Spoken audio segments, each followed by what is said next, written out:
Good morning dear students. मैं Ashish Kumar Gupta sir आज आप लोगों को कक्षा 9 के गणित विषय के प्रथम अध्याय का सोपान कराऊंगा। बच्चों, कक्षा 9 में प्रथम अध्याय हमारा संख्या पद्धति है। संख्या पद्धति अर्थात संख्या से संबंधित पद्धति। पद्धति से तात्पर्य विधि, प्रविधि और सिद्धांतों से है। अर्थात इस अध्याय में हम संख्या से संबंधित जितनी भी विधियाँ, प्रविधियाँ और सिद्धांत हैं उनके बारे में अध्ययन करेंगे। तो इसमें जो सबसे पहले हमें जानना है वह यह है प्राकृतिक संख्याएं। प्राकृतिक संख्याएं अर्थात नेचुरल नंबर्स। बच्चों, प्राकृतिक संख्याएं हम लोग बहुत पहले से जानते हैं।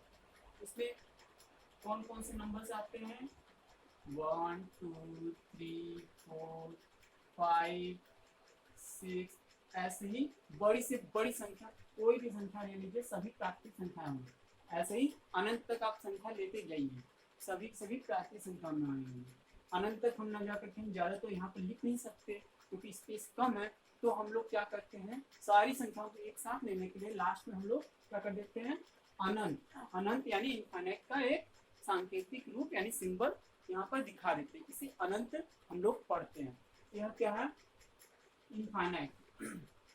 और दूसरा जो हमें पढ़ना है बच्चों वह यह है पूर्ण संख्याएं। प्राकृतिक संख्याओं में तो 1 2 3 4 5 6 7 एंड सो ऑन, कहाँ इनफाइनाइट तक हमें जाए। इनफाइनाइट तक जितनी संख्याएं हैं वो प्राकृतिक में है। पूर्ण संख्या और प्राकृतिक संख्या में से कितना ही डिफरेंस है बच्चों, इसमें इन सभी संख्याओं के साथ साथ एक जीरो भी आ जाता है। अर्थात 0 1 2 3 4 5 6 ऐसे करते करते इनफाइनाइट अनंत तक जितनी भी संख्याएं होंगी जीरो के लेकर के वो सभी पूर्ण संख्याएं होंगी। बच्चों, अगला जो है वो हमारा है पूर्णांक। पूर्णांक को इंग्लिश में इंटीजर्स करते हैं।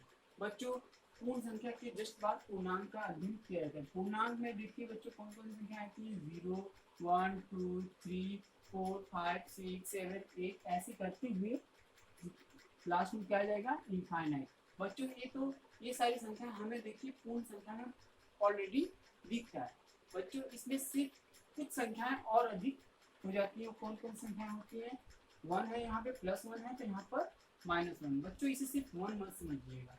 किसी भी संख्या के आगे कोई प्लस या माइनस में से कुछ नहीं लिखा है तो वहाँ पे हम प्लस समझते हैं, क्योंकि आगे हर संख्या के पहले प्लस छिपा होता है, उसे लिखा नहीं जाता। जब आवश्यकता होती है तभी हम उसको लिखते हैं। तो यह +1 है, +2 है, +3। इस तरह इनकी ऋणात्मक संख्याएं कौन सी होंगी, -1 -2 -3 ऐसे करते हुए अनंत तक जाएंगे। तो ये क्या है, सिर्फ इनफाइनाइट यानी प्लस इनफाइनाइट। तो यहाँ पे क्या आएगा, ये माइनस इनफाइनाइट और ये क्या है हमारा प्लस इनफाइनाइट। बच्चों, पूर्णांक में कौन कौन सी संख्याएं आती हैं? 0 आता है, +1 आता है, -1 आता है, +2 आता है, -2 आता है, +3 आता है, -3 आता है, +4 आता है, -4 आता है, +100 आता है, -100 आता है, प्लस इनफाइनाइट आता है, माइनस इनफाइनाइट आता है। तो पूर्णांक आपको समझ में आ गया होगा बहुत अच्छे से। अब चलते हम परिमेय संख्याओं की तरफ। बच्चों, जो परिमेय संख्याएं हैं उनको इंग्लिश में रैशनल नंबर्स कहते हैं। बच्चों, जो परिमेय संख्याएं हैं उनमें वे संख्याएं आती हैं जिन्हें हम P/Q के रूप में लिख सकते हैं। बस शर्त यह है कि इसमें जो Q है हमारा, Q कभी भी 0 के बराबर नहीं होना चाहिए, यानी Q क्या होना चाहिए, नॉन जीरो होना चाहिए। यहाँ पर जो P और Q है, P और Q हमेशा क्या होने चाहिए, P और Q क्या होने चाहिए, हमारे पूर्णांक होने चाहिए। पूर्णांक यानी P और Q दोनों के दोनों क्या होने चाहिए, पूर्णांक संख्याएं होनी चाहिए। जिनमें से जो नीचे Q पूर्णांक है वो Q पूर्णांक कैसा पूर्णांक होना चाहिए, 0 नहीं होना चाहिए, यानी कि 0 नहीं होना चाहिए। 0 छोड़ के बाकी पूर्णांक हो सकता है, धनात्मक पूर्णांक या ऋणात्मक पूर्णांक हो सकता है। बच्चों, इधर की जो धनात्मक संख्या है ना इनको धनात्मक पूर्णांक के नाम से जाना जाता है, और जो ऋणात्मक संख्या है ना इनको ऋणात्मक पूर्णांक के नाम से जाना जाता है।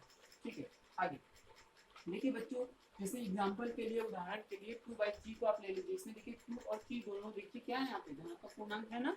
ठीक है, तो ये क्या है, इसमें देखिए नीचे का जो पूर्णांक है यानी Q जो है कितना है, 3 है। क्या Q 0 के बराबर है इसमें? नहीं, 0 के बराबर कभी होता है नहीं होता है। यानी क्या है हमारा परिमेय संख्या, क्योंकि परिमेय संख्या के लिए यही शर्त है कि जो हमारा पूर्णांक पूर्णांकों को डिवीजन के रूप में लिखना है, यानी p और q दोनों पूर्णांक होने चाहिए, यहाँ पर है। और जो हमारा q पूर्णांक हो कभी भी जीरो नहीं होना चाहिए। यहाँ पे हमारा जो q पूर्णांक है यानी 3 जो है q के प्लेस पे कोई जीरो नहीं है, यानी क्या हमारा है परिमेय संख्या। इसी तरीके से 7/3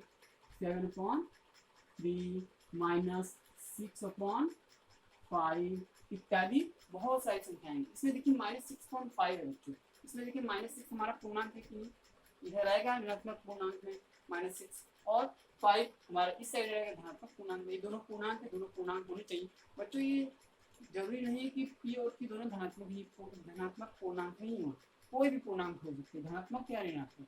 बस शर्त यह है कि नीचे का जो q पूर्णांक है वो जीरो पूर्णांक नहीं होना चाहिए। यहाँ पे q हमारा क्या है 5 है, 5 0 के बराबर तो है नहीं, यानी ये -6.5 भी क्या है परिमेय संख्या। इसी तरीके से आप बहुत तरह की संख्याएं प्राप्त कर सकते हैं परिमेय संख्याओं में।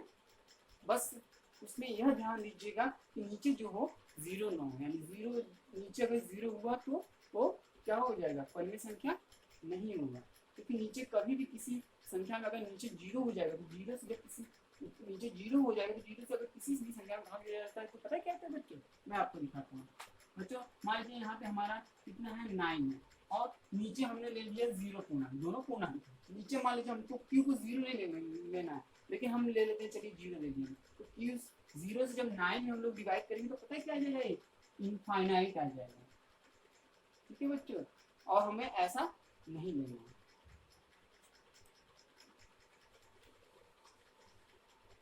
ठीक है बच्चों, तो आशा है इतना आपके समझ में आ गया होगा। अब चलते हैं हम लोग आगे।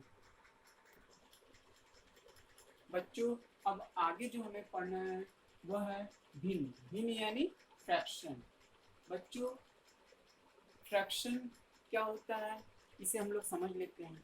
बच्चों फ्रैक्शन के लिए आपको दो पूर्णांक चाहिए, अर्थात एक कोई पूर्णांक ले लीजिए, ऊपर लिख लीजिए, नीचे और कोई पूर्णांक ले लीजिए।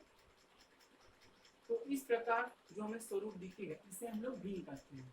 और भिन्न को अगर परिभाषित करना हो तो हम कैसे करेंगे बच्चों, एक पूर्णांक से दूसरे पूर्णांक में भाग का जो निरूपण होता है उसे हम क्या कहते हैं, भिन्न कहते हैं। जैसे देख लीजिए यहाँ पर देखिए एक पूर्णांक है 2, एक पूर्णांक और दूसरा पूर्णांक है 3। देखिए एक पूर्णांक से दूसरे पूर्णांक में ये भाग दिया गया है, डिवीजन का मतलब भाग होता है बच्चों। तो 3 से इसमें क्या किया गया है, भाग का रूप दिखाई। एक पूर्णांक से दूसरे पूर्णांक में भाग का जो निरूपण होता है उसी को हम लोग क्या कहते हैं, भिन्न कहते हैं।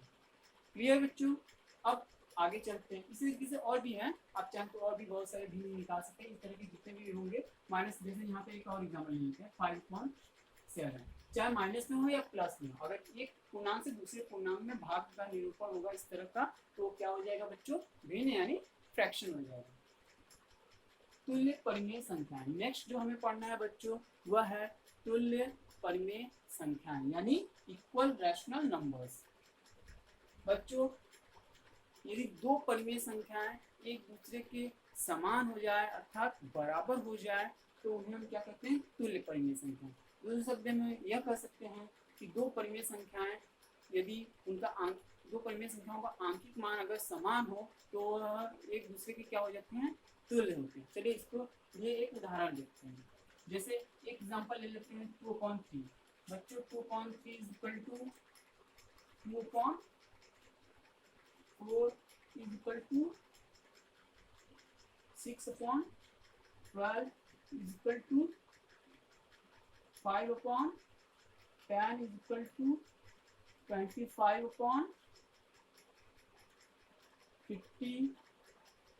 इसी तरीके से और भी बहुत से ले सकते हैं, 50/100, 100/200, ऐसे बहुत सारे आएंगे।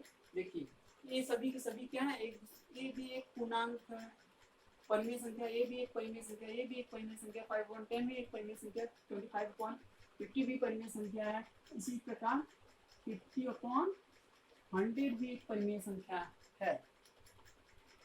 ठीक है, तो देखिए यहाँ पे 2/4 और 1/2 आपस में इक्वल है कि नहीं। अगर ये दोनों एक दूसरे के बराबर होंगे तो इन्हें हम क्या कह देंगे, तुल्य परिमेय संख्या। ये दोनों बराबर हमने पहले से ही लिख दिया।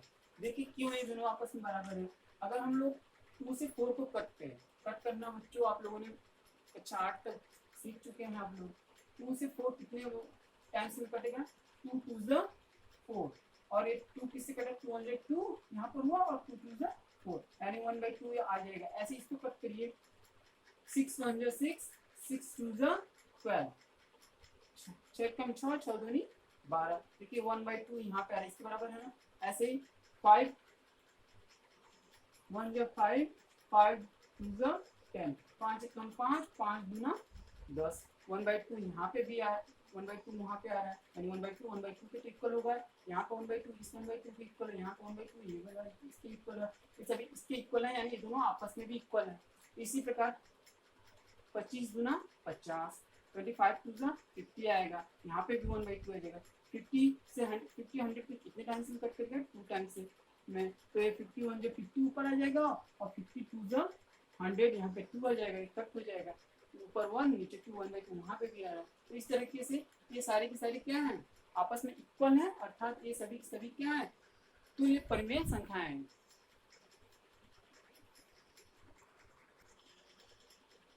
बच्चों आज हमने आपको जो कुछ भी पढ़ाया उसे आप अच्छे से याद कर लीजिए और होमवर्क में यही कहेंगे कि कॉपी पर उसको अच्छे से लिखिए और समझिए और याद करिए। तो अब हम लेते हैं विदा, हम मिलेंगे नेक्स्ट वीडियो में। जाते जाते बच्चों बस मैं इतना कहना चाहूँगा, घर में रहिए, सुरक्षित रहिए, क्योंकि आप सुरक्षित हैं तो देश सुरक्षित होगा। Stay home stay safe. Bye बच्चों।